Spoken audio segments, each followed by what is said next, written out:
चलिए listen up, money ये chapter हम लोग कर रहे हैं। सबसे पहले आप लोग को मनी का डेफिनेशन दिया गया है यहाँ पे। ठीक है, मनी का डेफिनेशन क्या है एक्चुअली में? मनी का definition is actually the features of money. तो वो चारों फीचर को अगर हम लोग ऐड कर देते हैं तो हमें मनी का डेफिनेशन ऑटोमेटिकली मिल जाता है। ठीक है, तो भैया मनी का डेफिनेशन क्या है? It is a medium of exchange. It is what? A medium of exchange. फिर it is a measure of value. It is a store of value and a means of standard defer. ठीक है, सुनो, अगर मैं इन चारों words को आपको समझा दूं तो ऑटोमेटिकली आपका मनी का डेफिनेशन होगा या नहीं होगा? मुझे बताइए, हो जाएगा। ठीक है, सबसे पहले क्या बोला? It is generally accepted. Money is what? Generally accepted as a medium of exchange. तो पहला मतलब मेरे को क्या जानना है? What is a medium of exchange, बराबर। तो सबसे पहला डेफिनेशन किसका जानना है अपने को? What is a medium of exchange. ठीक है, it is a generally accepted as a medium of exchange. Number two मैंने क्या बोला आपको? Measure of value. ठीक है, measure of value. Number three क्या बोला मैंने? Store of value. Number four means of standard of deferred payment. ठीक है, सबसे पहले हम नीचे जाएंगे हल्का सा, ये सब बाद में समझेंगे। सबसे पहले हमें क्या समझना है सर? सर ये जो मीडियम ऑफ एक्सचेंज है वो आखिरकार क्या होता है? क्योंकि ऊपर हमने क्या लिखा था? चार पॉइंट देखा था, क्या क्या? It is generally accepted at a medium of exchange. फिर नंबर टू क्या था? Major of value. Number three store of value. Number four means of standard of deferred payment. ठीक है, ये चार चीज मैंने देखा था ऊपर में, तो मैं ये चारों चीजों को पहले समझ लेता हूँ। उसके अलावा और क्या है फिर डिस्कस करेंगे आगे। ठीक है, देखिए मैं फंक्शंस या फिर मेजर में क्या लिखा हुआ? Number one, medium of exchange. Sir ये मनी आखिरकार जो हमने 500 रुपए का नोट जो आपने यूज किया है वो उसमें अलग क्या है?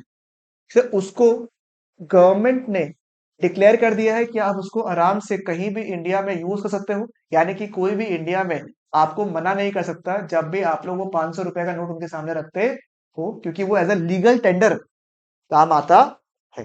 ठीक है, तो the best advantage of money is what, और the main meaning of money is what? It can be anything. इसलिए तो देखो, याद करो, पुराना 500 और 1000 रुपए का नोट था, एक्टिवली सर्कुलेट हो रहा था। जब गवर्नमेंट ने बोला कि आज से इसको हम लोग एक्सेप्टेबल नहीं मानते हैं, आज से आज हम लोग उसको ऐसा लीगल टेंडर नहीं मानते हैं, तब से उसका यूल क्या हो गया? खत्म हो गया। यानी कि मनी आज जो चल रहा है, क्या पता हम लोग उसको भी चेंज कर दें। कर सकता है नहीं कर सकता? मुझे बताइए, कर सकता है कि भैया गवर्नमेंट को लगता है कि नहीं ये लीगल टेंडर के लायक नहीं है, इसको as a medium of exchange नहीं यूज करना चाहिए, it will no longer be remaining as a money. Understood? बिल्कुल। यहाँ पे देखिए क्या लिखा हुआ है? Money as a medium of exchange means that it can be use for making payments for all transaction of goods and services. यानी कि जितना भी पेमेंट्स मेरे को करना है in regards to goods and services, उसका यूज के लिए मैं किसको यूज करूंगा? आपका मनी वाला पार्ट को यूज करूंगा। तो एक बार के लिए देखो, चैप्टर बड़ा सिंपल है, चैप्टर में कोई रॉकेट साइंस नहीं है। Why have you come? ठीक है, ताकि ये जो कंटेंट अंदर का है उसको आप अपना दिमाग में सीप इन कर सको, सीधी सी बात है। ऐसा कोई बच्चा नहीं है यहाँ पे जो मनी घर पे अगर पढ़े तो समझ में नहीं आएगा उसको, बड़ा बेवकूफ होगा अगर ऐसा दिक्कत है तो। ठीक है, तो समझदार सभी के सभी हैं। तो आप इसको प्रॉपर यूटिलाइज करो टाइम को, ताकि आप लोग के लिए आराम हो। ठीक है, तो सबसे पहले क्या कोशिश करना, दिमाग में पॉइंट याद करने का। चारों पॉइंट याद हो गया, दिमाग में सेट हो गया। ठीक है, हाँ सर मैं आपको रटवा रहा हूँ, क्योंकि घर पे रटना पड़ेगा, इससे अच्छा मैं आपको रटवाऊंगा ही। ठीक है, बताइए। It is what? A medium of exchange which is used to make payments for all transactions of goods and services. Payments करने में हेल्प करता है for the transaction of goods and services. Money has a quality of what? General acceptance. मतलब उसको हम लोग generally accept कर सकते हैं। मतलब जनरली कभी भी आप इंडिया में कहीं भी चला जाओ, आप मनी निकाल के दिए तो आप उसको एक्सेप्ट करो, यही आप मना नहीं कर सकते। तो ये वर्ड आना चाहिए आपका, money has a quality of what? General acceptance. ठीक है, जब भी आप आंसर लिखने वाले हो तो पहला लाइन आपने लिख दिया कि it is use for the payment of transaction of goods and services. दूसरा क्या लिखोगे आप? सबसे पहले important, it has a quality of general acceptance, यानी कोई भी उसको ना नहीं कर सकता। उसके आगे आप लिख दो चाहे कि across the entire nation the money has to be accepted in the form it is given. ठीक है, ये चलेगा बिल्कुल, बट ये वाला लाइन लिखना आप लोग, it has a quality of general acceptance. It has remove the major difficulty of the what? Lack of double coincidence of wants. ये जो lack of double coincidence of wants था, ये किस में एग्जिस्ट करता था? Into B to B economy, जब barter system था, C to C economy, sorry. ठीक है, कमोडिटी टू कमोडिटी, जहां हम लोग एक कमोडिटी को दूसरे से क्या करते थे? एक्सचेंज करते थे। तो बहुत डिफिकल्ट था ना कि आपको एग्जैक्टली वही सामान सप्लाई करना है जिसकी उसको डिमांड है, एंड वाइस वर्सा। ये प्रॉब्लम था या नहीं था? क्या इस प्रॉब्लम को सॉल्व कर दिया मनी ने? हाँ सर, अभी आप कुछ भी सामान लो, आपके पास एक कॉमन मेजर है, इसको आप दे के उस सामान को क्या कर सकते हो? खरीद सकते। समझ में? Present in the barter system, तो all exchanges can take place in terms of money. Is it simple? पहला पॉइंट क्या बोला मैंने? It is used for making the transactions in regards to the purchase and sorry, all transactions in regards to goods and services. Number two, it has a quality of general acceptance. Number three, it has solved the problem of lack of double coincidence of wants, जो किसमें exist करता था आपका C2C economy या फिर C2C economy या फिर barter system, same चीज है बिल्कुल। हाँ, आप कुछ एमसीक्यूज में C2C इकोनॉमी लिखा हुआ है, बात बिल्कुल सेम है। ठीक है, तो सारे exchanges can take place in terms of money. Number B क्या है आपका? Measure of value. ठीक है, मेजर ऑफ वैल्यू मतलब चाहे कोई भी सामान हो, ठीक है, चाहे वो छोटा सा 5 का डब्बा हो, चाहे बड़ा सा फ्लैट हो, आप उन सबको एक कॉमन डिनोमिनेशन में, एक कॉमन वैल्यू में कर सकते हैं convert in terms of what? Money. ठीक है, तो money, it means that money works as what? A common denomination in which values of all the goods and services are what? Express. बात समझ में? सारा का सारा गुड्स ये कॉमन डिनोमिनेशन की तरह काम करता है, जहां पे सारे के सारे गुड्स को हम लोग क्या कर सकते हैं? वैल्यूज को एक्सप्रेस कर सकते हैं। It means that the money works as a common denomination. पहले वर्ड क्या करेंगे? It works as a common denomination in which the value of all the goods and services are what? Expressed. Is what? Expressed. समझ में आया? It works as a common denomination in which all the values of the goods and services are what? Expressed. Is understood? Is it clear? दिक्कत कुछ समझ में आ गया आपको? Next line क्या लिखा हुआ है इसमें देखिए। With reducing the value of goods and services to a single unit known as price, it is very easy to find out the exchange ratios between comparing the price. सीधी सी बात है, देखो पर यूनिट जब हम लोग बोलते हैं per unit, उसका मतलब क्या हो गया? प्राइस के बारे में। सर हम लोग क्या करते हैं, जैसे एग्जांपल, हम लोग जब भी बात करते हैं तो कैसे बात करते हैं? ऐसे बात करते हैं 100 किलो का दाम ये है, ऐसे बात करते हैं, या बोलते हैं कि पर केजी का दाम इतना है, या फिर पर इतना दाम में तुमको मिल रहा है, पर यूनिट तुमको इतना दाम मिल रहा है, ऐसे बात करते हैं अपन। सही बात है। इससे क्या फायदा होता है आपका? कंपैरिजन करने के लिए इजी होता है। भाई दो फोन रखा हुआ है, इस एक फोन का दाम है 10,000 रुपया, दूसरा का है 12,000 रुपया, कौन सा सस्ता है आपका? 10,000 रुपया वाला। समझ में आया? तो कंपैरिजन करने के लिए क्या इजी होता है आपका? पर प्राइस वाला था। समझ में आया? सिंगल यूनिट के हिसाब से अपन डिनोमिनेट करता है। Money helps in calculating relative prices of the goods and services. It is regarded as the unit of account. Sir सीधी सी बात है, देखो आप इंडिया में जो रुपीस चल रहा है, ठीक है, उसके तहत कैन यू जज कि सर आखिरकार मेरा डॉलर में कितना रुपए चल रहा है? क्या आप उसको कंपेयर कर सकते हो? तो ये कैसे कंपैरिजन कर पा रहे हो? With the help of rupee only ना। तो जैसे यूनिट ऑफ अकाउंट की तरह काम कर रहा है, नहीं कर रहा है? कि भैया इस सामान का दाम $600 अगर यहाँ पे है बाहर में, और उसका कॉमन दाम 36,000, तो can you compare it? Are the relative, are the direct prices? No, they are what? Relative prices, but you can compare them. ठीक है, कि दोनों का एक्सचेंज के हिसाब से सही है या नहीं है। ये हो कैसे पाता है? With the help of what? ठीक है, तो इसको स्टार मार्क करिए थर्ड पॉइंट को। ठीक है, अगर एकदम टेक्निकल कुछ अच्छा सवाल पूछना है तो इस वाला पार्ट से पूछ सकते हैं आपको। ठीक है, money help helping in calculating what? The relative prices of the goods and services, hence it is used to calculate what? The relative prices of the goods and services, hence it is regarded as a unit of account. और barter system में difficult था क्या? क्योंकि सारे सामानों का value क्या था? अलग अलग था, और कोई कॉमन डिनोमिनेशन नहीं था, इसलिए बहुत डिफिकल्ट था टू एक्सप्लेन द एक्सचेंज।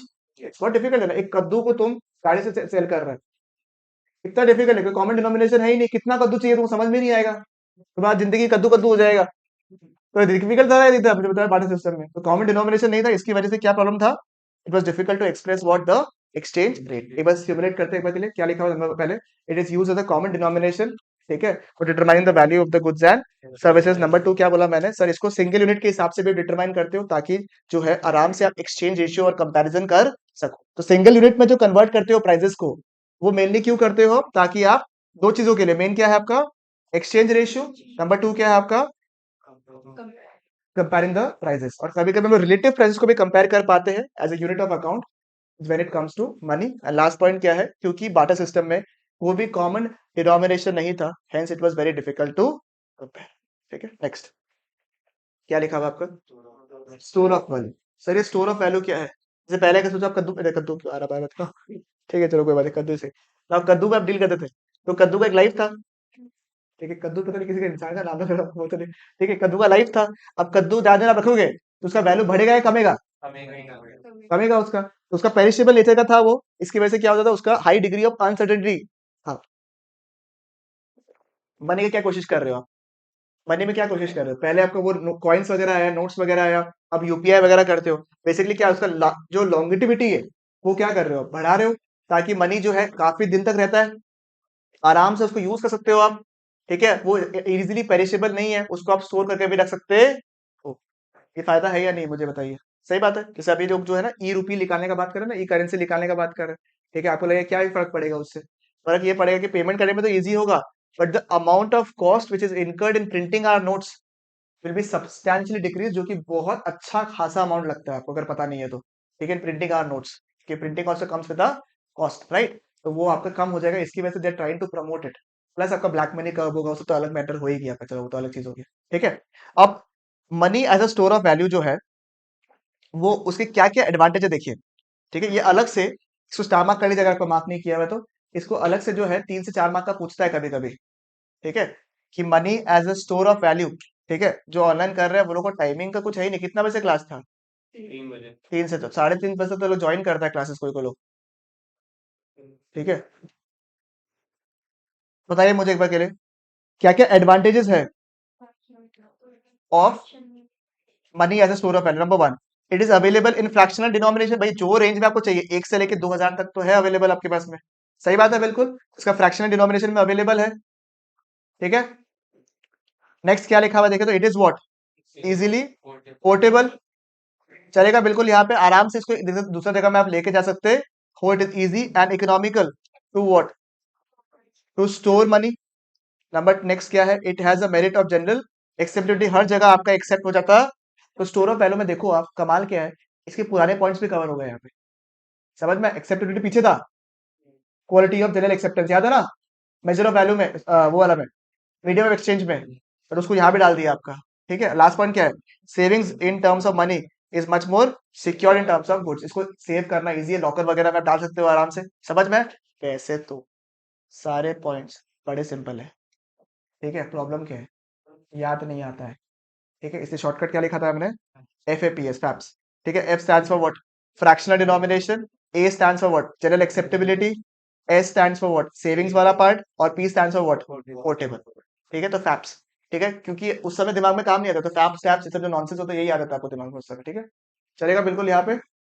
ठीक है, अंडरस्टूड, क्लियर है बिल्कुल यहाँ पे। ठीक है, नाउ तो ये फ्रैक्शनल डिनोमिनेशन क्या था, एक बार फैप्स को भी रिवाइज करा दो। F stands for fractional denomination, मतलब ranging from 1 to rupees 2000। A stands for general acceptability वाला पार्ट, कि इसको आराम से आप एक्सेप्ट कर सकते हो। पी पोर्टेबल है, आप इसको इजीली और इकोनॉमिकली स्टोर कर सकते हो। And S stands for savings, जो है मच मोर सिक्योर्ड है इन terms of. And last point क्या है आपका सर, इसकी वजह से सर मनी आने का सबसे बड़ा बूम जो है वो क्या है आपका, स्टैंडर्ड ऑफ डेफर्ड पेमेंट। पहले क्या आप ऐसे कर सकते थे कि आपने एप्पल रख दिया और बोला कि मैं पेमेंट बाद में करता हूँ? बताओ, पॉसिबल था क्या? अरे भाई एप्पल का लाइफ खराब हो जाएगा। तो ऐसा पॉसिबल था ही नहीं कि आज आपने सामान खरीदा और पेमेंट आपने बाद में किया। इसका फायदा कब से आया आपका, मनी की वजह से, कि भैया आपने आज ट्रांजैक्शन किया और उसका पेमेंट आपने कब किया, बाद में किया। इन सिंपल लैंग्वेज, द जन्म of credit transactions have taken place after the introduction of what, समझ में आया? क्या लिखा देखो, money as a standard of deferred payment means that money acts as a standard for payments which are to be made in the future. That is, it facilitates what, credit transaction. It facilitates what, credit transaction. ये word आना चाहिए आपका, it facilitates what, credit transactions. ठीक है, तो इसे देखो पहला लाइन तो वही लिखा हुआ है, it is used as a standard of deferred payments, वही लिखा हुआ है, तोड़ के लिखा दिया बस लोगों ऊपर, देख रहे हैं। money is a standard of deferred payment means a money acts as a standard of payments, वाह, which are to be made in the future। उसी को तोड़ दिया, डेफर्ड वर्ड को तोड़ दिया, to be made in the future लिख दिया लोग। ठीक है, it is a standard of payments to be made in the future, that is why it facilitates what, credit transactions. ठीक है, it has simplified the borrowing and lending operations. इधर लिख लीजिए, सिंप्लीफाइड को अंडरलाइन कर दीजिए, और बोरोइंग एंड लेंडिंग ऑपरेशंस को अंडरलाइन कर दीजिए, हो गया। Barter system lacks this suitable standard of deferred payment which creates difficulty in credit transaction. यानी सिंपल लैंग्वेज, बार्टर सिस्टम में ये क्रेडिट फैसिलिटी जो था बहुत डिफिकल्ट था, या फिर it was not properly available. ठीक है, that is why money has solve this. Understood बिल्कुल यहाँ पे। तो चारों पॉइंट अपन ने कर लिया है, एक बार फटाफट रिकॉल करवा दो मेरे को। नंबर वन क्या था आपका, it was a medium of exchange. ठीक है, मीडियम ऑफ एक्सचेंज क्या है सर, इसको आप जो है आराम से यूज कर सकते हो for the purchase of goods and और the transaction of goods and services. Number two क्या था, it has a merit of general acceptability. Number three क्या था आपका, solve the problem of double counting of wants, यानी कि वहां, sorry, lack of double coincidence of wants, lack of double coincidence of wants. ठीक है, जो कि एग्जिस्ट किसमें करता था, बार्टर सिस्टम में या फिर सी टू सी इकोनॉमी में करता था। नंबर टू क्या था, मेजर ऑफ वैल्यू क्योंकि कॉमन डिनोमिनेशन की तरह काम आता है आपका। नंबर टू क्या था, पर यूनिट से आपका एक्सचेंज रेट, और क्या था, कंपैरिजन आप कर सकते हो। नंबर थ्री क्या था आपका, आप रिलेटिव प्राइसेस भी कैलकुलेट करते हो, यूज यूनिट ऑफ अकाउंट, जहां पे आप जो है अलग अलग सामान के रिलेटिव प्राइसेस को कंपेयर कर सकते हो। एंड लास्ट पॉइंट क्या है आपका, बार्टर सिस्टम में डिनोमिनेशन पॉसिबल नहीं था। स्टोर ऑफ वैल्यू में क्या था सर, जो गुड्स होता है, क्योंकि पहले जो बार्टर सिस्टम में गुड्स पेरिशेबल नेचर के होते थे तो उनको स्टोर करना मुश्किल था। ठीक है, स्टोर ऑफ वैल्यू का एडवांटेज चार था, FAPS. F stands for fractional denomination, ठीक है, from 1 to 1000 1 to rupees 2000। A stands for general acceptability, P stands for portable, and S stands for savings is much more secure। Standard deferred payments क्या था आपका, credit transactions carry out करने के लिए, यानी कि पेमेंट्स आप फ्यूचर में करो, वो फैसिलिटी कौन प्रोवाइड करता है आपको, केवल मनी करता है। इन्होंने बोरोइंग और लेंडिंग प्रोसेस को क्या कर दिया, बिल्कुल सिंप्लीफाई कर दिया, जो कि बार्टर सिस्टम में एक्सिस्ट नहीं करता था। चार पॉइंट दिमाग में सेट हो गया, दिमाग प्रॉपर्टी सेट हो गया। ठीक है, नेक्स्ट देखिए कुछ लीगल डेफिनेशंस दिए हुए मनी का, आइए पढ़ लेते हैं। सबसे पहला क्या डेफिनेशन है आपका, ठीक है, एक बहुत अच्छा डेफिनेशन दिया गया है। सबसे पहले क्या लिखा, according to this definition money is what law says as money. ये आपको समझ में शायद पहले नहीं आता होगा, थैंक्स टू डीमोनेटाइजेशन ये आपको समझ में आ गया। पहले तो अगर मैं इसको पढ़ा था बिना नोटबंदी के तो समझ में नहीं था, क्या बोल दिया, लॉ जो बोला है लव मनी है, वो क्या मनी है, क्या होता है इसमें। ठीक है, बट अभी समझ में आ रहा है आपको कि भाई और बहनों, जैसे ये फील आएगा कि भाई और बहनों आपने जो पॉकेट में बहुत सारे रुपए दबा दबा के रखे हैं उसको निकाल के फेंक दीजिए, क्योंकि अब उसका कोई भी रेलेवेंस नहीं रहेगा। क्योंकि लॉ जो बोलता है पैसा, वो मतलब पैसा। On the basis of legal money has two kinds. ठीक है, नंबर वन क्या लिखा हुआ है, legal tender of money. Legal tender आपको पता है, जो कि गवर्नमेंट ने लीगली टेंडर माना है, गवर्नमेंट ने लिख के दिया है आपको कि भैया मैं मानता हूं, मैं ईश्वर को साक्षी रखते हुए, ठीक है, ये मानता हूं कि ये 500 रुपए का नोट बिल्कुल सही है और इसको आप लोग आराम से as a medium of exchange use कर सकते हैं। ठीक है, तो क्या लिखा हुआ है देखो, number one, it can be legally use to make payments of debts और अदर ऑब्लिगेशंस। इसमें दो रहता है आपका सर, एक है लिमिटेड लीगल टेंडर, दूसरा है आपका unlimited legal tender. Sir legal tender में भी दो दो टाइप का चीज है। हाँ जी, एक है आपका लीगल टेंडर मनी, दूसरा क्या है आपका अनलिमिटेड लीगल टेंडर। सबसे पहला क्या लिखा हुआ है देखिए, it refers to that form of legal tender money which can be paid in discharge of debt to a certain amount. In India coins are limited legal tender. ठीक है, क्योंकि आप लोग इसको एक पर्टिकुलर लिमिट तक ही पेमेंट कर सकते हो। आप गए फरारी खरीदने के लिए कॉइन के साथ में, तो माँ कसम फरारी वाला आदमी पहले मारेगा, वो अलग चीज है। आप मेरे को अगर ये बात बताओगे तो पहले मैं मारूंगा आप लोग को, समझ में, इसलिए पहले लिमिट कर दिया, not exceeding an amount of rupees 1000। उसके ऊपर आप उसको एक साथ इस्तेमाल नहीं कर सकते। सिक्के अच्छे हैं, ठीक है, सिक्कों का हालत ऐसे नहीं करना चाहिए आपको। ठीक है ना, समझ में आया आप लोगों को, क्लियर है। It is a form of legal tender money which can be paid in discharge of death for a certain limit only. Certain limit तक ही आप इसको यूज कर सकते हो, उसके बियॉन्ड यूज नहीं कर सकते हो। ठीक है, क्योंकि लोगों ने ऐसा किया था सच में, बड़े बड़े सामान कॉइन्स लेके लेके जा रहा था। अभी तो यूट्यूब वीडियोस भी बनता है इस तरीके से कुछ। ठीक है, इन इंडिया, ये जरा यहाँ पे लोग, in India coins are limited, what coins example हो गया किसका, लिमिटेड टेंडर का, क्योंकि इसका मैक्सिमम वैल्यू कितना होता है आपका 1000 रुपीज तक ही हो सकता। भाई बहना बिल्कुल सही है, यहाँ पर है, क्लियर है बिल्कुल। अच्छा, अनलिमिटेड क्या है, it is a form of legal tender money जहां पे डिस्चार्ज आप किसी भी अमाउंट में जितना पेमेंट करना है, 500 लाख पेमेंट कर दो। ठीक है, 5000 लैक्स, 5,000 करोड़, पेट आई डोंट केयर, आप आराम से पेमेंट कर सकते हो। इनकम टैक्स के तहत, इनकम टैक्स के तहत आपको रेस्ट्रिक्शन डाला गया है on the amount of payment you make in cash. But यहाँ पे लीगल टेंडर के हिसाब से को मना किया गया नहीं है। तो आप पेमेंट कर सकते हो, वो अलाउड है, पेमेंट करना बिल्कुल अलाउड है, लीगली है। हाँ, इनकम टैक्स में धरे जाओगे वाला मुद्दा हो गया, that's a different matter all together. ठीक है, वो अलग होता है, परचेज के ऊपर अलग होता है, वैसे पेमेंट इन डे होता है, सिस्टम होता है, 20,000 रुपए 10,000 रुपए इस तरीके से होता है। ठीक है, क्या डिपेंड करता है कि लोन ले रहा है क्या ले रहा है, उसके ऊपर डिपेंड करता है। ठीक है, सबके ऊपर क्लॉजेस है, आप करके देखो, बता देगा फिर हम। ठीक है, आप कभी जाओ, ठीक है, और आपको पता होना चाहिए, ठीक है, कि अगर आप कभी गाड़ी लेने गए, जस्ट फ्रेंडली एडवाइस, ठीक है, कि गाड़ी लेने गए आप, सोचो अगर कोई गाड़ी 10 लाख रुपए का है या 12 लाख रुपए का गाड़ी है, कभी कभी कोई कोई जोशीले लोग होते हैं जिसके पास में बहुत अनछड़ पैसा होता है, ठीक है, वो बोलते हैं एक बार मैं कैश में लेगा। तो यू शुड बी नोइंग कि जैसे ही आप, कुछ गड़बड़ नहीं है लेने में, कोई इशू नहीं है, but if you are getting the car at around 12 lakh rupees, तो बाय डिफॉल्ट जब आप कैश पे लेते हो तो और जो पर्सन है ना जिससे आप गाड़ी लेते हो, जो आरटीओ कराते हो ना, उसमें बेसिकली रजिस्ट्रेशन जब कराओगे तो they are bound to give your information to the income tax department. तो बाय डिफॉल्ट आपका जो फाइल है स्क्रूटिनी में आता है। तो बहुत चांसेस है, हाई चांसेस है कि अगर आपने कैश में ले लिया तो आपको क्वेरी आएगा कि मैंने देखा आपके पास में बहुत पैसे हैं, इतना जो पैसा है वो कहाँ से आया था, बता दीजिए हमको। अगर आपके पास लीगल सोर्स है बताने का तो बिल्कुल सही है, बट कभी कभी आपको नोटिस वगैरह देख के थोड़ा सा फटने, तो इससे बेटर है कि अगर आपके पास पैसे है भी, क्योंकि माता रानी की कृपा से सबके पास पैसे रहने चाहिए मेरे हिसाब से, बहुत ज्यादा, ठीक है, हद ज्यादा पैसा रहना चाहिए आपके पास पे, बट जब भी गाड़ी लेने जाओ, ठीक है, या फिर प्रॉपर्टी लेने जाओ, तो कोशिश करिएगा कि थोड़ा बहुत ही सही, लाख रुपए 2 लाख रुपए किसी भी तरीके से लोन ले लीजिएगा, ठीक है, उससे वो चीज अट्रैक्ट नहीं होता है, क्योंकि हाइपोथिकेशन में आ जाता है वो। ठीक है, समझ में आया आपको? क्लियर है बिल्कुल यहाँ पे? तो सोचा था क्या खरीदेगा, मैंने बता दिया आपको इसलिए। ठीक है, बैंक मनी क्या है, इसको हम लोग प्यार से डिमांड डिपॉजिट में बोलते हैं। अच्छा, ये इसका जो कंसल्टेंसी का फीस अलग चार्ज करूंगा मैं आप लोग से, जो किया है मैंने। ठीक है, बताइएगा, it refers to the demand deposits treated by the commercial bank, यानी कि सिंपल में कासा जो है कासा, इसको कासा, करंट अकाउंट और सेविंग्स अकाउंट वाला पार्ट। ठीक है, जो डिमांड डिपॉजिट आपने कहा किया, कमर्शियल बैंक के थ्रू किया, this deposits are repayable by the banks on demand, it is non legal tender. Checks वगैरह जो एग्जांपल हो गया ऑफ द बैंक मनी। ठीक है, ये क्या है, लीगल टेंडर के हिसाब से काम नहीं करता है, पर अगर आप चेक लेके चले गए तो बैंक आपको ना भी नहीं कर सकता, उसको बाउंड करके एक्सेप्ट करना पड़ेगा। चलेगा बिल्कुल यहाँ पे?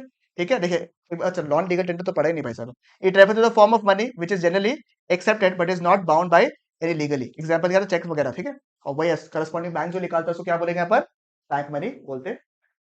चलेगा, इजी है बिल्कुल यहाँ पे। ठीक है क्या, कासा मतलब करंट अकाउंट और सेविंग्स अकाउंट।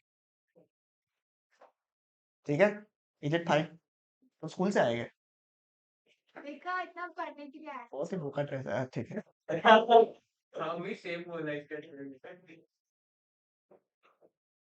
और 90s का जो मूवी नहीं होता है क्या, इनको डोंट गेट पर्सनल, दूंगी। नहीं नहीं करना है कुछ भी। हाँ चलो, हो गया खत्म। मनी का पार्ट समझ में आ गया, टाइप्स ऑफ मनी समझ में आ गया, लीगल टेंडर मनी और नॉन लीगल टेंडर समझ में आ गया आप लोग को। क्लियर है, बैंक मनी समझ में आ गया, फंक्शंस वाला पार्ट मैंने खत्म करा दिया आप लोगों को। ठीक है, आखिरी टॉपिक इस चैप्टर का,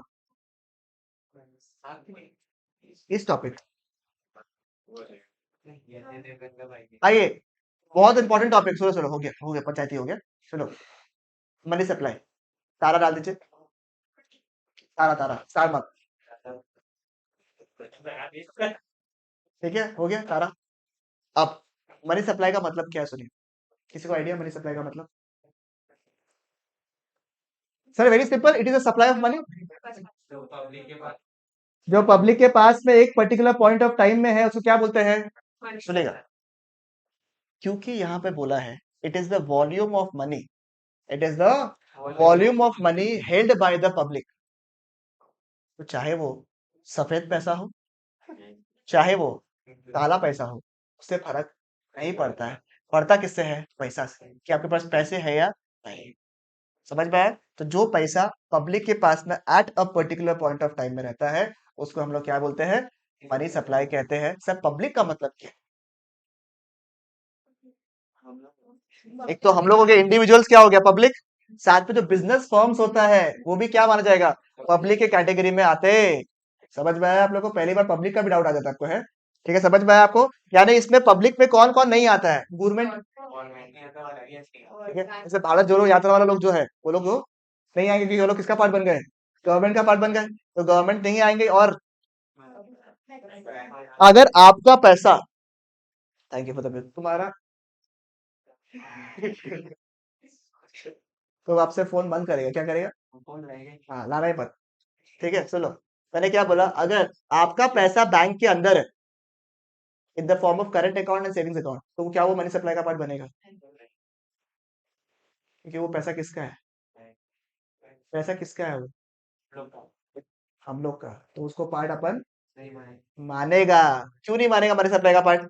मेरा ही पैसा, मतलब मेरा ही पैसा हम यूको बैंक में रख के रखा है, और तुम लोग बोलते हैं कि वाह, वो मनी सप्लाई का पार्ट नहीं बनेगा। क्यों? क्योंकि गवर्नमेंट के पास, अरे बैंक के पास में, ये क्या बात है? अरे बैंक जो पैसा जनरेट कर रहा है, जो कि वो पब्लिक को देगा, बट अभी तक दिया नहीं, ये वो पैसा जो जनरेट हुआ, because this are generating units, उसको हम लोग मनी सप्लाई का पार्ट नहीं मानते हैं। बात समझ में है? यार मेरा पैसा है, पब्लिक तो हूं ना मैं, ठीक है, उसको क्या मानेंगे अपन? मनी सप्लाई का पार्ट मानेंगे। समझ में आया या नहीं आया? चलेगा, इसको अपन डिमांड डिपॉजिट बोलते हैं। क्या बोलता है? Demand deposit, which is repayable on demand. मैं बोलूंगा तो मुझे पैसे देने पड़ेंगे बैंक को। समझ में आया क्या? क्लियर है? देखो क्या लिखा हुआ, it includes money held by the public only. The term public signifies what? The money using sector. क्या बोला मैंने? The money using sector, that is individuals and business firms. ठीक है, individuals and business firms are a part of the public. Does not include the money creating sectors. ठीक है, number one क्या है आपका? गवर्नमेंट। नंबर टू क्या है आपका? Banking system. As cash balances held by them do not come to the actual circulation of. समझ में आया आपको? उनके पास जो कैश जनरेटेड है वो लोग एक्चुअल सर्कुलेशन का पार्ट नहीं बनता है, इसलिए उसको हम लोग नहीं मानते हैं, क्योंकि हम लोग उस पर्टिकुलर पॉइंट ऑफ टाइम में वी कैलकुलेट कि आज के तारीख में, आज तारीख कितना भाई? 7 जनवरी 2022 के तारीख को आप इंडिया में 2023 का बहुत बढ़िया से याद है तुमको, ठीक है, तो कितना पैसा जमा है, कितना पैसा इन सर्कुलेशन है, उसको हम लोग क्या बोलेंगे? Money supply. Hence it is what? A stock concept. ये एक मार्क के लिए सवाल आपको पूछ सकता है, मनी सप्लाई क्या है आपका?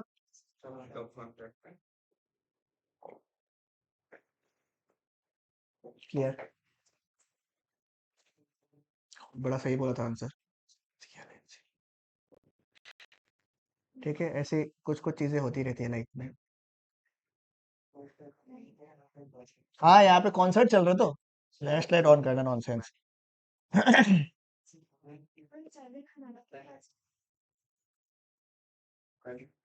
चाय खाना हाँ वही तो।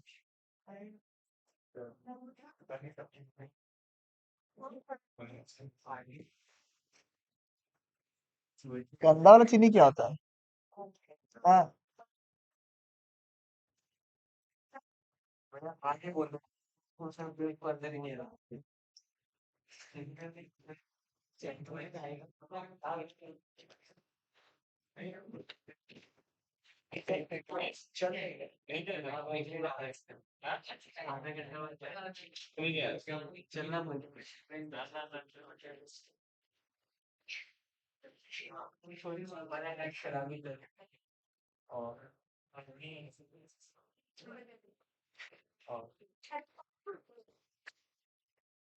हम पहले ही छोड़ देगा। आईपैड में चार्ज ही नहीं है, 7% चार्ज है, पानी करा के छोड़ना पड़ेगा। सुबह से क्लास में चार्ज नहीं हो रहा है इतना पे। तुम्हारा बड़ा खाली okay, after a beautiful break, listen, ठीक है।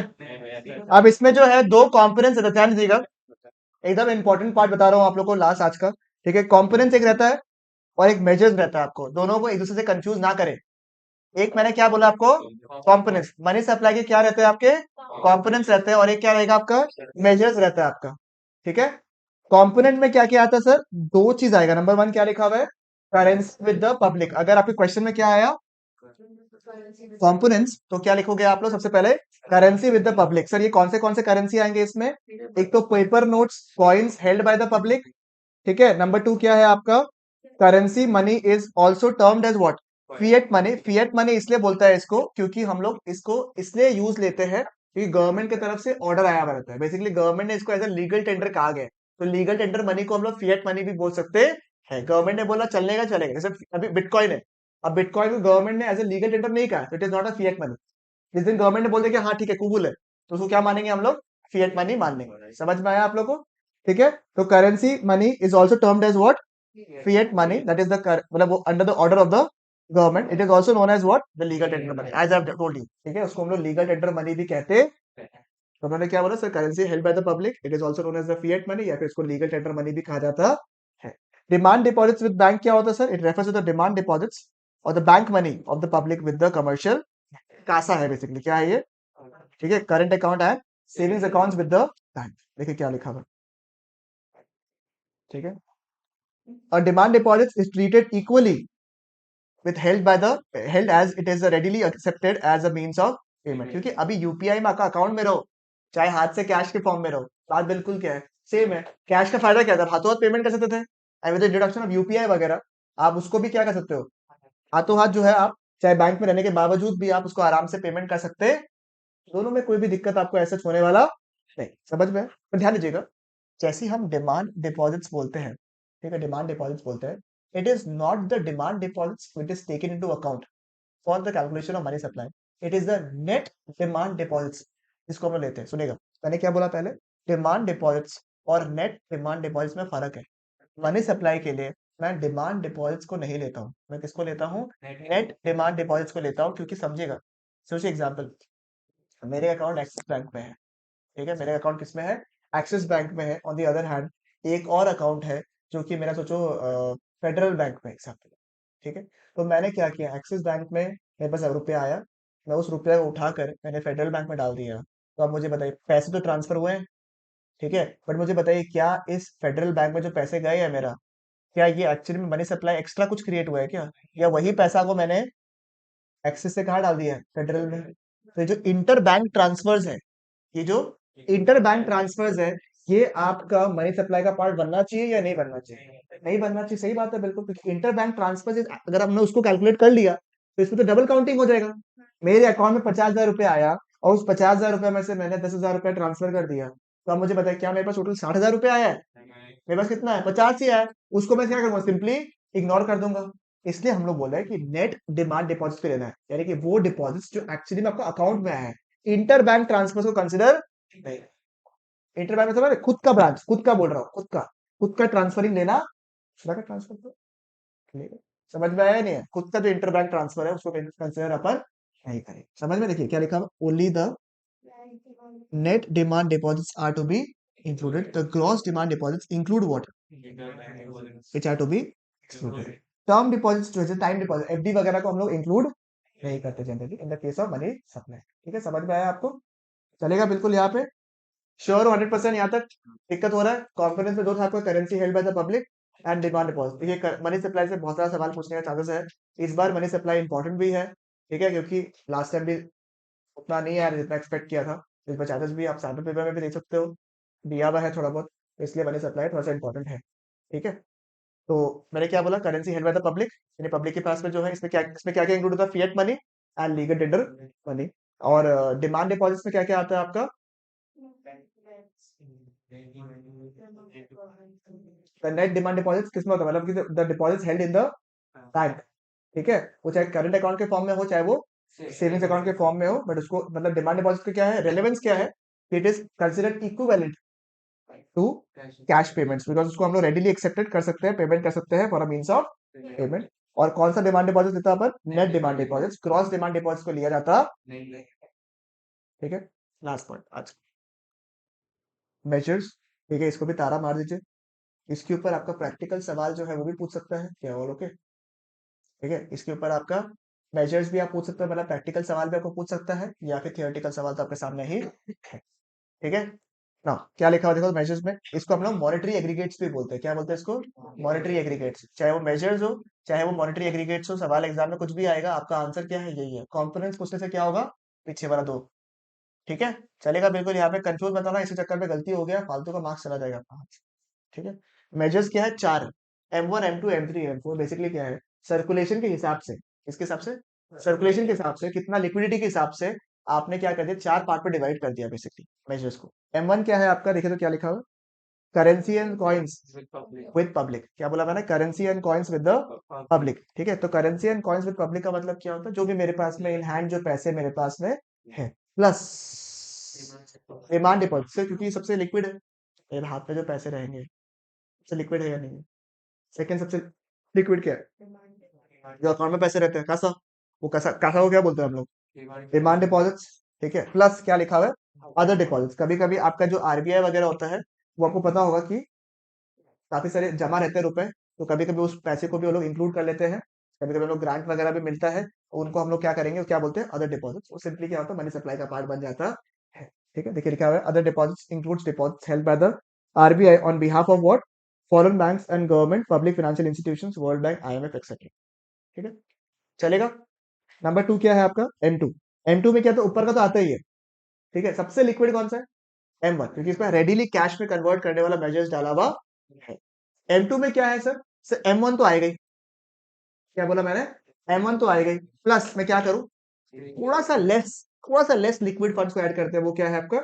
Savings deposits with the post office savings. आपको पता होगा पोस्ट ऑफिस सेविंग्स में आप हाथों हाथ रुपए नहीं निकाल सकते हैं, आपको थोड़ा टाइम लगता है निकालने में। जितना फटाफट आप एक कमर्शियल बैंक से रुपया निकाल सकते हो, उतना जल्दी आप पोस्ट ऑफिस से निकाल नहीं सकते। इस वजह से इसको सेकंड में रखा हुआ, इसलिए इसको हाईली लिक्विड वाला फॉर्म में रखा हुआ नहीं है। नंबर 3 क्या है आपका? ठीक है, देखो क्या लिखा, नोट क्या लिखा, देखो नोट क्या लिखा है, savings deposits with post office savings is not withdrawable by cheque, hence it is not a demand deposit. इसको फटाफट आप लोग चेक दिया और रुपया निकाले, ऐसा पॉसिबिलिटी नहीं है। नेक्स्ट M3 क्या है आपका? M1 तो आएगा ही, M1 तो आएगा ही, प्लस क्या लिखा हुआ है? नेट टाइम, टर्म नहीं है, नेट टाइम। टाइम मतलब FD वगैरह भी आ गया विद द बैंक्स। बात समझ में आया आपको? नेट टाइम लिखा हुआ है इस पे, आप देखिएगा, आप सोचेंगे ये टर्म डिपॉजिट ऊपर में, तो टर्म डिपॉजिट है, तो ये क्या बात? ठीक है, यहाँ पे क्या है आपका? Time deposit, net of the time deposits with the, understood यहाँ तक? ठीक है, तो और क्या हो रहा है, हम लोग लिक्विड हो रहा है, इलिक्विड हो रहा है, समझ में आया आपको? हाँ, उसमें भी इंटर बैंक डिपॉजिट्स को हटा देगा, ठीक है। नेक्स्ट M3 में क्या है सर? सारे डिपॉजिट्स आ गए, तो ऊपर के तो आए ही है, कौन सा लिया है सर? M3 तो लिया ही है, साथ में क्या ऐड हो रहा है? पोस्ट ऑफिस सेविंग्स बैंक में आप कभी कभी FD वगैरह सब कुछ खोलते हो, उन सबको क्या कर दो, इंक्लूड कर दो। ऊपर में क्या रखा था खाली? जो आपने सेविंग्स अकाउंट रखा था पोस्ट ऑफिस में, केवल उसको लिया। पहले वाले केस में तो क्या हुआ, सबसे इजीली जो कन्वर्टेबल है इनटू कैश, जैसे क्या क्या आया आपका इसमें? Currency held by the public, demand deposits या फिर other deposits from the RBI। ठीक है, M2 में क्या था? थोड़ा सा लिक्विड, M2 प्लस जो आपका पोस्ट ऑफिस सेविंग्स अकाउंट में डाला हुआ है। नंबर 3 क्या निकाला? M3 प्लस बैंक का सारे डिपॉजिट ले लो भाई, नेट टाइम डिपॉजिट्स। और M4 में क्या? सभी को ले लो, M3 तो लो ही, प्लस जितना भी डिपॉजिट्स आप किसके साथ में करते हो, पोस्ट ऑफिस में करते हो, उन सबको इंक्लूड करना। समझ में? इंपॉर्टेंट ऑब्जर्वेशंस क्या है मुझे बताइए तो एक बार के लिए। The four measures the four measures of money supply represent what? The different degrees of liquidity. जैसे M1 being the most liquid and M4 being the more, ठीक है। M3 क्या है आपका? सबसे नॉर्मल मेजर है, ठीक है। It is also known as the aggregate monetary reserve, मतलब जनरली यही होता है बाजार में। M4 थोड़ा कम ही होता है, M3 सबसे ज्यादा होता है, ठीक है। इसके और भी मेजर्स है, आगे जाके इसके और भी मेजर्स दिए आपके सिलेबस में नहीं है, और भी मेजर्स है इसके आगे, ठीक है।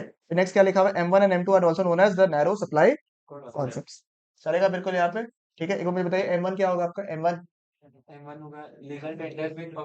पब्लिक के साथ में जो है currency held by the public, number 2 demand deposit, number 3 और डिपॉजिट फ्रॉम RBI। M2 में क्या आएगा? M1 तो आएगा ही, साथ में सेविंग्स अकाउंट किसके साथ में? पोस्ट ऑफिस के साथ। M3 में क्या आएगा आपका? क्या क्या बोला आपने? M1 plus net time deposits with the commercial bank, ठीक है। नंबर नेक्स्ट क्या होगा? M4। M3 तो आएगा ही, प्लस सारे deposits with the post office bank, ठीक है। एक सवाल देखो आप लोग करेंगे, क्या लिखा हुआ है आपका? ठीक है, क्या लिखा है? After demonetisation people deposited the old currency in the banks, it will decrease the money supply in the economy. Comment वापस रीड कर लो क्वेश्चन को अगर नहीं समझ में आया तो। After demonetisation people deposited the old currency into their banks, उसकी वजह से आपका मनी सप्लाई जो है वो कम हो चुका है। कमेंट फॉल्स क्यों है सर? क्योंकि डिमांड डिपॉजिट इंक्लूड होता है, जो बैंक्स में डिपॉजिट है वो भी तो इंक्लूड होता है, इसीलिए क्योंकि जो पैसे डिपॉजिट हुए हैं कैश का, हाथ से जाके क्या गए हैं? बैंक अकाउंट में गए, तो जाने से क्या फर्क पड़ेगा सर? क्योंकि वो तो अल्टीमेटली एक हाथ से गया, दूसरे हाथ में चला गया, क्योंकि दोनों का दोनों, चाहे वो कासा हो, चाहे वो currency held by the public हो, वो दोनों ही मनी सप्लाई का पार्ट बनता। चलेगा बिल्कुल यहाँ पे, ओके। तब तक थोड़ा जान बचा हुआ है इसका, तब तक कुछ सवाल देख लेते हैं। पॉज करके रखा है, वाह जी वाह। ये वाला MCQs हो गया तो नेक्स्ट, ये तो छुपा ही नहीं पाएगा हम। बोलो next, which of the following money has overcome the problem of double coincidence of wants? ये इजी है, measure of value. Money supply consist of currency deposits, both currency and deposits. In India, suppliers of money are both A and B. कि दोनों है, government भी है और banks भी है। Money supply is a stock cost. Difference between M3 and M1। हाँ, time deposits बताओ। Which function of the money has separated the act of sale and purchase? जो ऑनलाइन वाला लोग एकदम मंद बुद्धि की तरह बैठा हुआ है, आंसर दे दो तुम लोग भी बेशरम लोग। ठीक है, बताओ question number 15। Medium of exchange. Okay. Money supply refers to. Total volume of और money held by public at a particular point of time. Same point हो गया ना ये तो। कौन सा? C. सी। तुम इतना वो कर रहा सी बोलो ना क्रेडिट क्रिएशन। अच्छा, क्रेडिट क्रिएशन करवाया है क्या आप लोगों ने? नहीं सेंट्रल बैंक वगैरह आ गया है तो फेबुलस। ठीक है,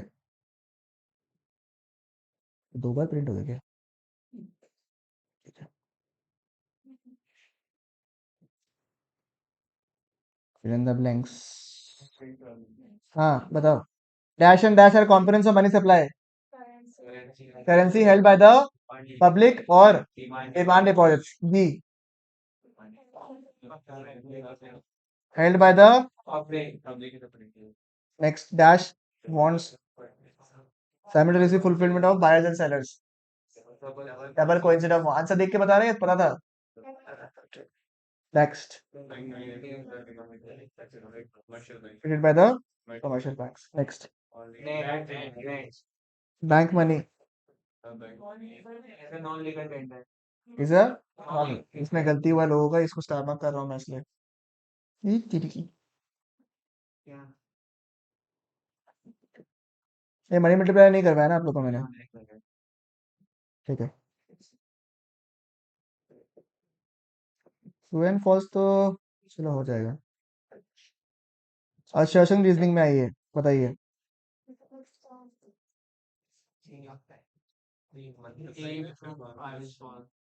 सी ए बी सी डी बोलो। सी है क्या? सब लोग एग्री कर रहा है? क्या बात है। नंबर 2।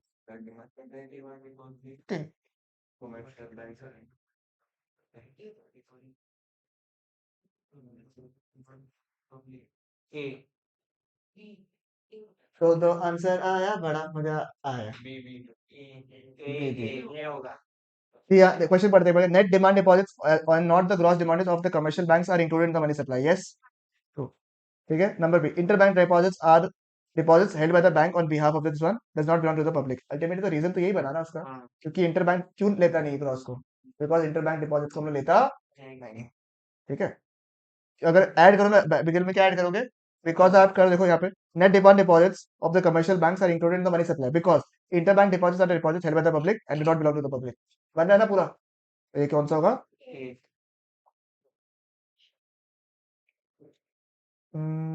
सूट टाइप में तो मेरे को नहीं मिल रहा है। कंपोनेंट्स दिया हुआ है, देखो स्टेट द कंपोनेंट्स आता है।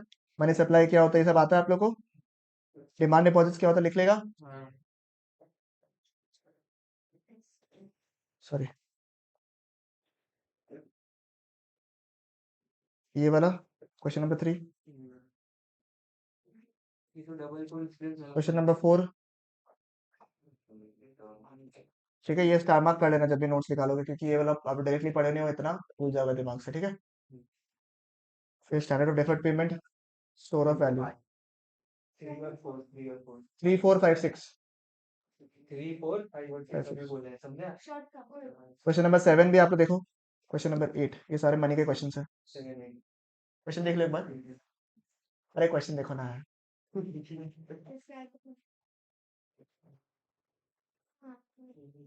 हो जाएगा।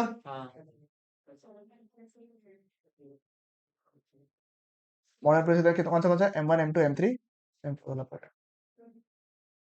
कमर्शियल बैंक, सेंट्रल बैंक के सब फंक्शंस है आपका। ये देखो, इसमें क्या पूछा? कॉन्स्टिट्यूएंट्स ऑफ द मनी, तो क्या आएगा आपका? M1 M2 M3 M4 वाला पार्ट आएगा। ठीक है, इसमें चलेगा। इसमें 3 तक लिखा है लो। अच्छा, ये टाइपिंग में कुछ गड़बड़ हुआ लगता है, लिखना पड़ेगा। अच्छा, M3 और M4 का ही पूछेगा खाली, सवाल दूसरा आएगा ये। अच्छा, ब्रॉडर अप्रोच में कौन सा है, M3 और M4। चलो अच्छा क्वेश्चन है ये। ठीक है, फंक्शंस ऑफ मनी हो जाएगा। प्राइमरी फंक्शन जैसे बेसिक फंक्शंस कौन सा आपका, medium of exchange and major of value. Standard function में कौन सा था, स्टोर ऑफ वैल्यू और, ठीक है, सारा M और M कॉस किस में है, ठीक है, और सारा S किधर में है, second. S stands for secondary, और बाकी क्या बच गया, जो है M वाला वो क्या हो गया, प्राइमरी। इसी भी तरह से याद होता है, लास्ट वाला वर्ड ट्रांसफर ऑफ वैल्यू तो डाला बना था, चलेगा इसको। और कुछ है क्या, मेरे से तो नहीं होना चाहिए। हॉट्स वगैरह दिया हुआ तो है, प्रीवियस ईयर क्वेश्चन देखेंगे एक बार, हॉट्स देखो तो।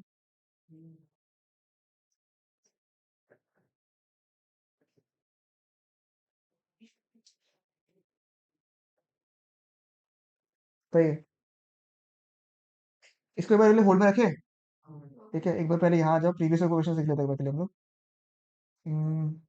तो total stock of money in circulation among the public at a particular point of time. देखो 2021 का पेपर का आया हुआ क्वेश्चन है।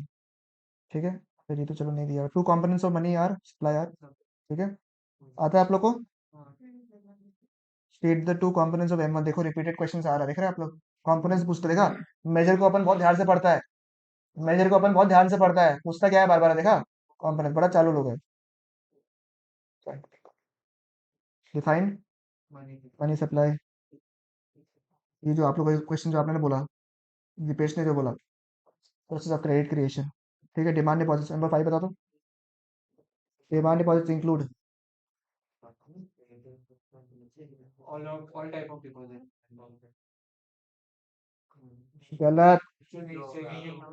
जब कुछ में ऑल नहीं होता है, कासा याद करो, करंट अकाउंट और सेविंग्स अकाउंट।